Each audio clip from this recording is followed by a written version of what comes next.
Hello, my name is Dan Wall, and I am doing this for a class on Inupiaq storytelling here at Ilisagvik College. What I'm going to do today is, I'm not going to tell you much about Inupiaq storytelling. In fact, I'm probably not going to tell you anything about Inupiaq storytelling. There are people here who can tell you a lot more about that than me.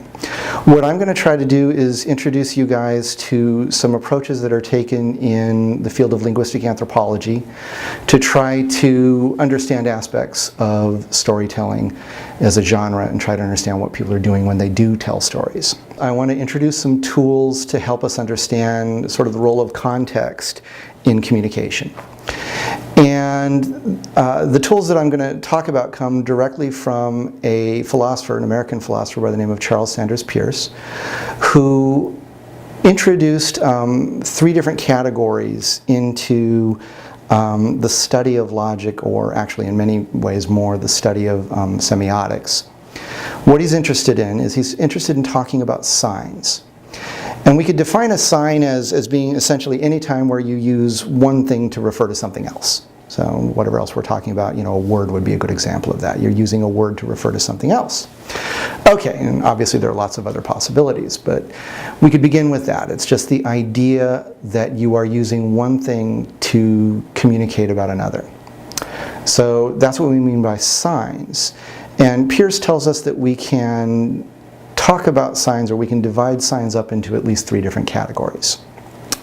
The first of these categories, and in many ways the most common, would be a symbol. And the way he defines a symbol is essentially the notion that it's a sign that has a pretty much an arbitrary connection to whatever you're talking about. So the connection is completely conventional. We can't find any logic to it. And that's actually the case with most words. So if I, for example, want to talk about an apple, then I can use the word apple. Okay, great. Well, but there's no clear reason why I would want to use the word apple to describe that object. Of course, I could call it anything I want as long as I do it consistently. I could actually use words like shovel instead. No, let me change that.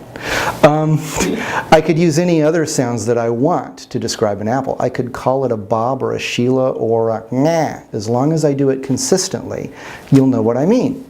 Now, of course, it doesn't really work to make up our own words and use them in ways that nobody else is. So, what we do, we use the words that the people around us are using. But of course, those words refer to their objects by virtue of nothing other than a convention when it comes to a symbol. We've got nothing else. And this is often referred to as the arbitrary nature of the sign. It's one of the more interesting features of not just linguistics, but a lot of social sciences, that question of, okay, what could this mean?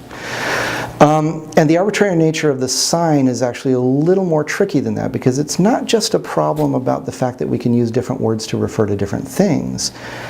It's also a problem of what are we talking about in the first place, because there's no inherent reason why any particular part of the world needs one word to describe it.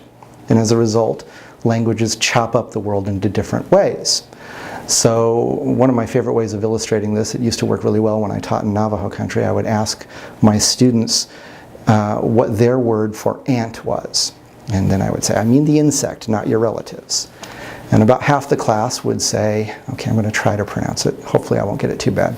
About half the class would say Walachi, and the other half would say Walajin.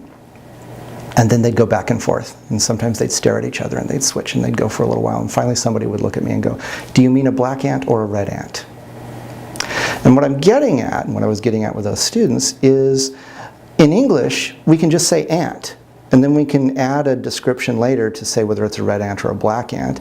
Or we don't even have to talk about what color the ant is. In English, we don't need to tell you the color of the ant. But in Navajo, if you're going to describe an ant, you're also going to tell us what color that ant is. And that's the way their word choice works. There are lots of different examples like that that different linguists have talked about how, for example, some languages will distinguish a river from a stream depending on whether it empties into the ocean. Other languages will distinguish a river from a stream depending on whether it's continuously running all year. Different languages do it in different ways. And What makes this interesting is it means that not only do languages use different labels to describe the same things, it means they also use different labels to describe different things. And so each language becomes a different way of organizing the world.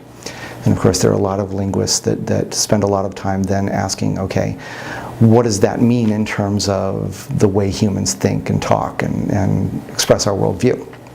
But all of this has to do with symbol signs. In other words, what we're talking about in all of these cases are ways of referring to things that are completely conventional.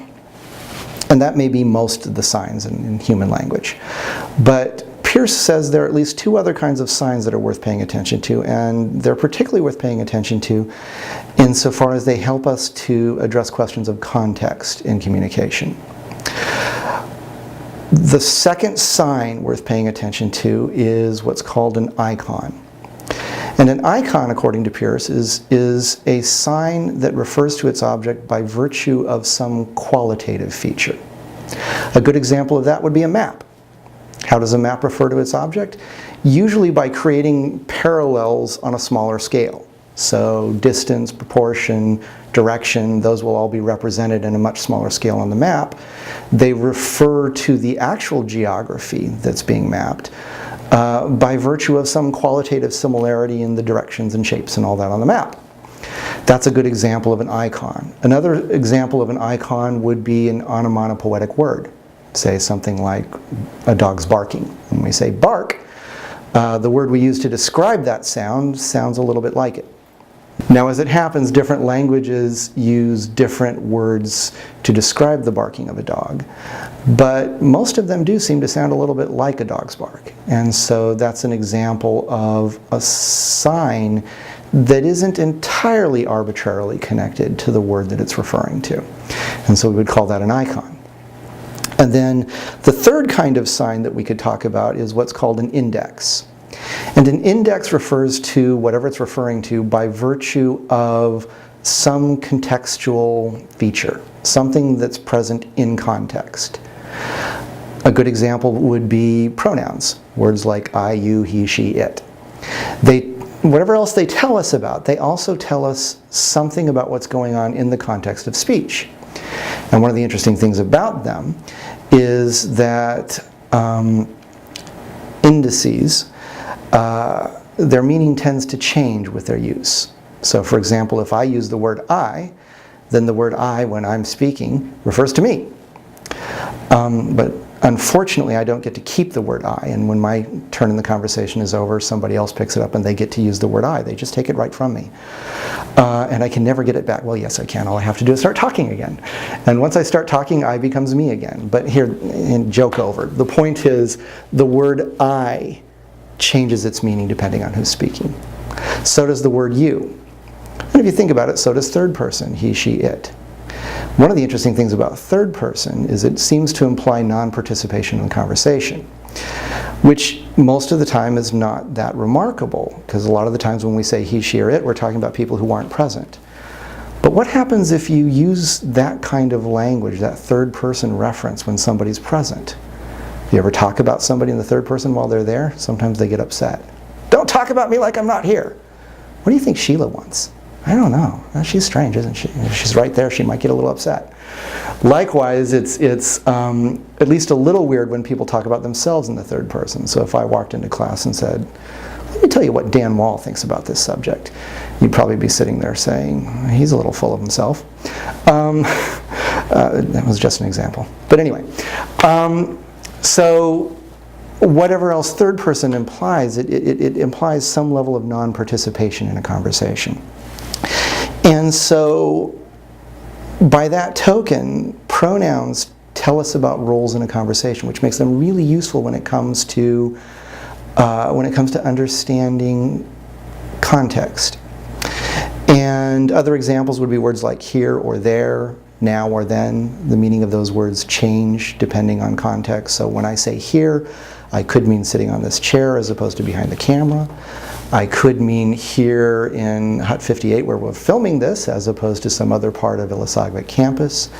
I could mean here in Barrow as opposed to some other part of Alaska. I could mean Alaska as opposed to the rest of the United States. You get the idea. The word changes its meaning depending on context. And that's because those words are explicitly designed to tell us something about context. So if we pay attention particularly to icon usage and indices when we're looking at storytelling, we can get a little bit of a sense of how people are using stories and why they're telling them, which to me is definitely an interesting question, definitely worth doing whenever you're looking at storytelling. Instead of just taking for granted the story itself, we want to ask questions about why people would tell these stories and what those stories mean to them.